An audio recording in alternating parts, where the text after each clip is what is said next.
आज के इस वीडियो में हम व्यष्टि अर्थशास्त्र से संबंधित एक महत्वपूर्ण टॉपिक पर बात करने वाले हैं, जिसे मांग की लोच कहा जाता है। मांग के संदर्भ में हमने पहले भी पढ़ा था, मांग किसे कहा जाता है, मांग का नियम क्या होता है, मांग में वृद्धि या कमी क्या होती है, मांग में विस्तार और संकुचन क्या होता है, या मांग को प्रभावित करने वाले कौन कौन से कारक है।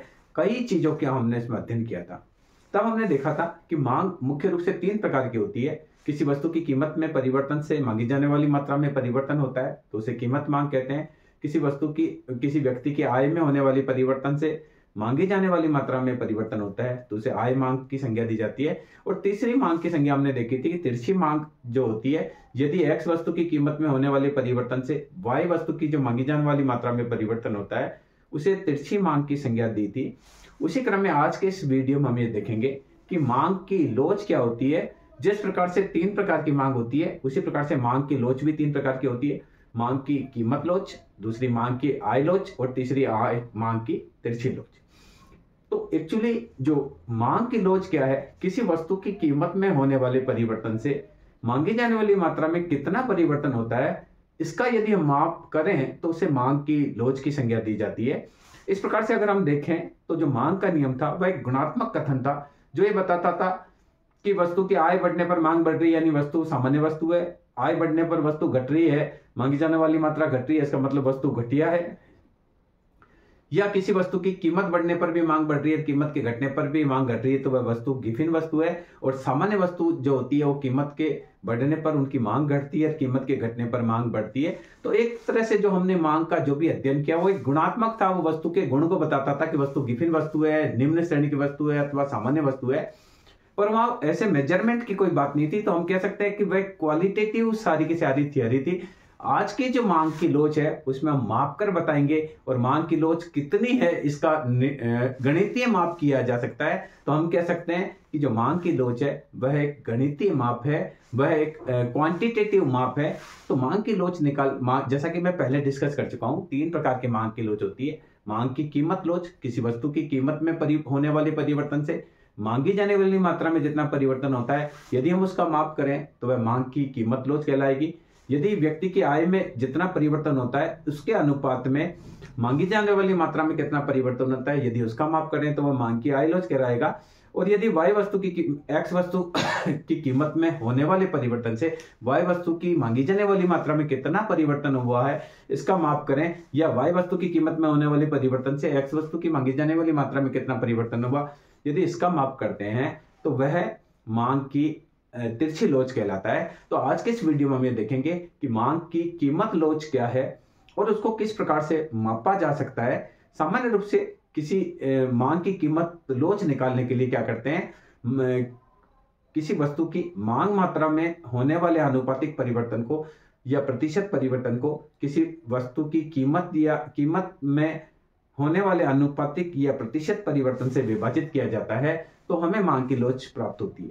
मांग की लोच हमेशा नेगेटिव होती है, चाहे हम उसको नेगेटिव साइन लिखें या नहीं लिखें, क्योंकि सामान्य रूप से मांग वक्र ऋणात्मक ढाल युक्त होता है, यानी किसी वस्तु की कीमत बढ़ने पर मांग घटती है और कीमत के घटने पर मांग बढ़ती है। तो कहने का तात्पर्य है कि मांग की लोच एक गणितीय माप है। अलग अलग जो इकोनॉमिस्ट है उन्होंने इसको अपने अपने ढंग से परिभाषित करने का प्रयास किया है। जैसे जो प्रोफेसर बोल्डिंग है वो कहते हैं किसी वस्तु की कीमत में 1% परिवर्तन होने से मांगी जाने वाली मात्रा में जो परिवर्तन जितना प्रतिशत परिवर्तन होता है उसका माप ही मांग की लोच कहलाता है।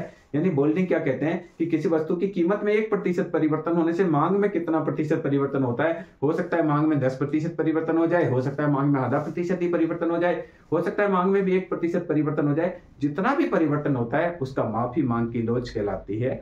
इसी प्रकार से श्रीमती जॉन रॉबिन्सन, जो कि एक अच्छी इकोनॉमिस्ट हुई है, उनका यह मानना था कि किसी वस्तु की कीमत में होने वाले आनुपातिक परिवर्तन के फलस्वरूप वस्तु की मांगी जाने वाली मात्रा में जो आनुपातिक परिवर्तन होता है उसका माप ही मांग की लोच कहलाता है। अर्थात श्रीमती जॉन रॉबिन्सन क्या कहती है कि किसी वस्तु की मांग मात्रा में आनुपातिक परिवर्तन को किसी वस्तु की कीमत में आनुपातिक परिवर्तन से आप विभाजित करेंगे तो वहां आपको मांग की लोच प्राप्त होगी। इसी प्रकार से मार्शल ने भी अपने ढंग से इसको परिभाषित करने का प्रयास किया है। वो कहते हैं किसी वस्तु की मांग की लोच अधिक या कम हो जाती है जब कीमत में निश्चित परिवर्तन के फलस्वरूप मांगी जाने वाली मात्रा में कम या अधिक परिवर्तन होता है। क्या कह रहे हैं, मार्शल कह रहे हैं कि किसी वस्तु की मांग की लोच कम या अधिक तब होगी जब किसी वस्तु की कीमत में एक निश्चित प्रतिशत परिवर्तन के फलस्वरूप मांगी जाने वाली मात्रा में उस निश्चित जो प्रतिशत परिवर्तन होता है उससे अधिक परिवर्तन हो या कम परिवर्तन हो। तो इस प्रकार से अपने अलग अलग इकोनॉमिक्स ने मांग की लोच को अपने अपने ढंग से परिभाषित करने का प्रयास किया है। तो देखिए, मांग की लोच निकालने के लिए करेंगे, मांग की लोच बराबर यहां लिखेंगे कीमत में प्रतिशत परिवर्तन। ये देखिए, ये अपने बोल्डिंग ने कहा था कि किसी वस्तु की मांग में प्रतिशत परिवर्तन को कीमत में प्रतिशत परिवर्तन से विभाजित करने पर जो मान आता, देखिए मांग में प्रतिशत परिवर्तन बटे कीमत में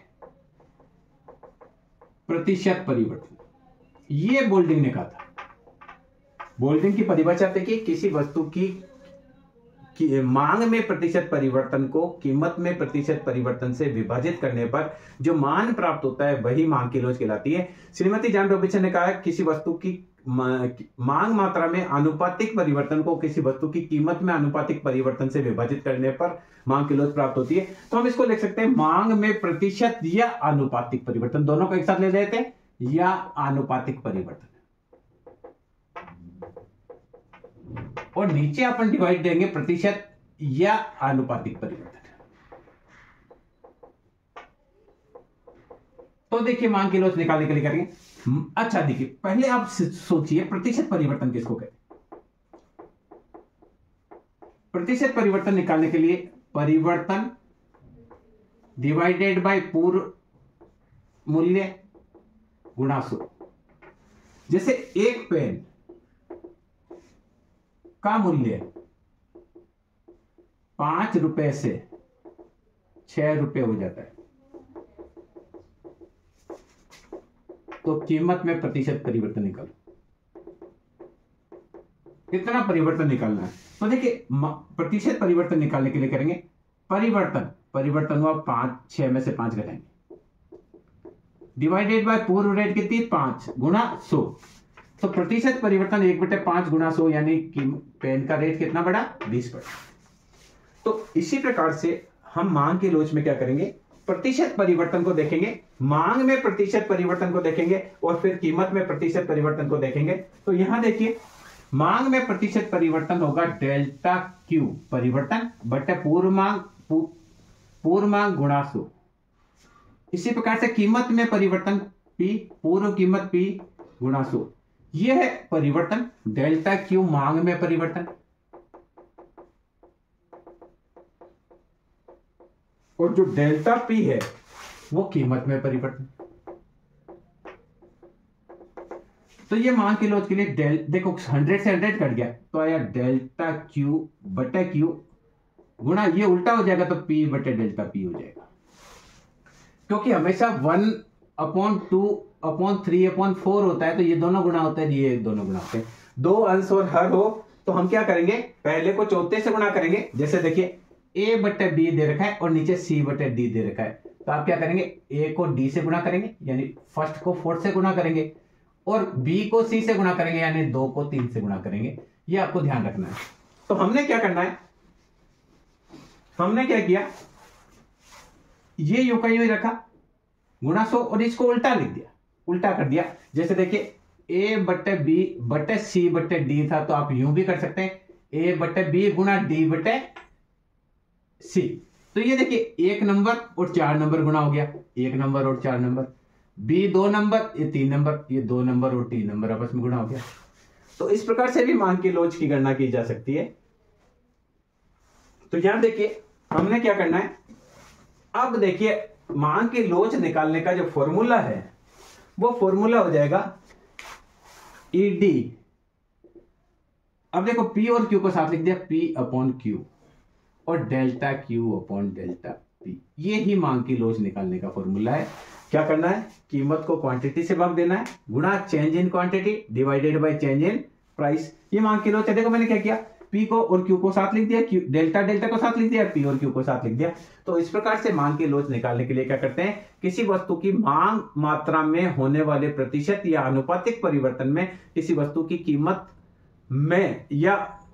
कीमत में होने वाले प्रतिशत या आनुपातिक परिवर्तन का भाग देते हैं, तो मांग की लोच निकल जाती है। अब देखिए मांग की लोच को प्रतिशत के हिसाब से अपन निकाल कर देखते हैं। इसके लिए एक फ्लक्स नाम के इकोनॉमिस्ट हुए, उन्होंने एक प्रतिशत परिवर्तन की रीति दी, उसे फ्लक्स की प्रतिशत परिवर्तन की रीति भी कहते हैं। तो देखिए मांग की लोच के लिए हम बोल सकते हैं फ्लक्स की प्रतिशत परिवर्तन की रीति।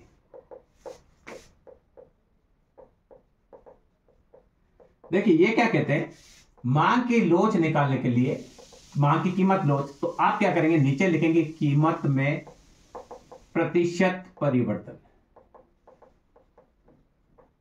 और ऊपर लेंगे मांग में प्रतिशत परिवर्तन। जैसा बोल्डिंग ने लिखा था कि किसी वस्तु की कीमत में 1% परिवर्तन होने से मांगी जाने वाली मात्रा में जितना प्रतिशत परिवर्तन होता है उसकी हिसाब से ही मांग की लोच होती है। तो हम बोल्डिंग के परिभाषा के हिसाब से कहते हैं, अगर मान लीजिए कीमत में 1% चेंज हुआ और मांग अपन 10% मान लेते हैं, थोड़ा इजी रहेगा आपको। मान लीजिए कीमत में 10% चेंज हुआ और मांग में कोई भी चेंज नहीं हुआ, तो इसको बोलेंगे शून्य लोचदार मांग।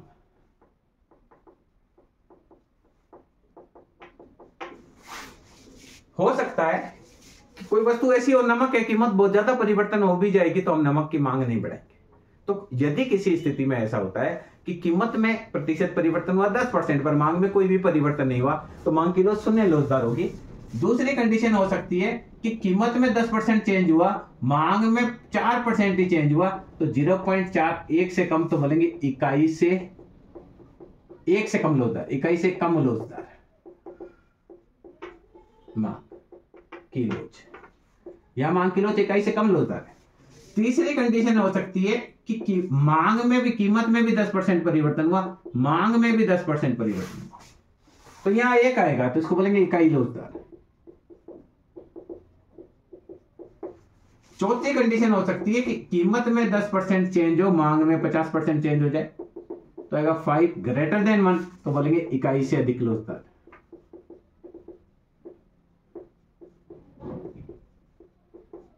और संभव है लास्ट कि कीमत में कोई चेंज नहीं हो, कोई वस्तु की कीमत ही नहीं बदले, फिर भी मांग बदल जाए, तो उसको बोलेंगे अनंत आएगा, तो अनंत लोचदार।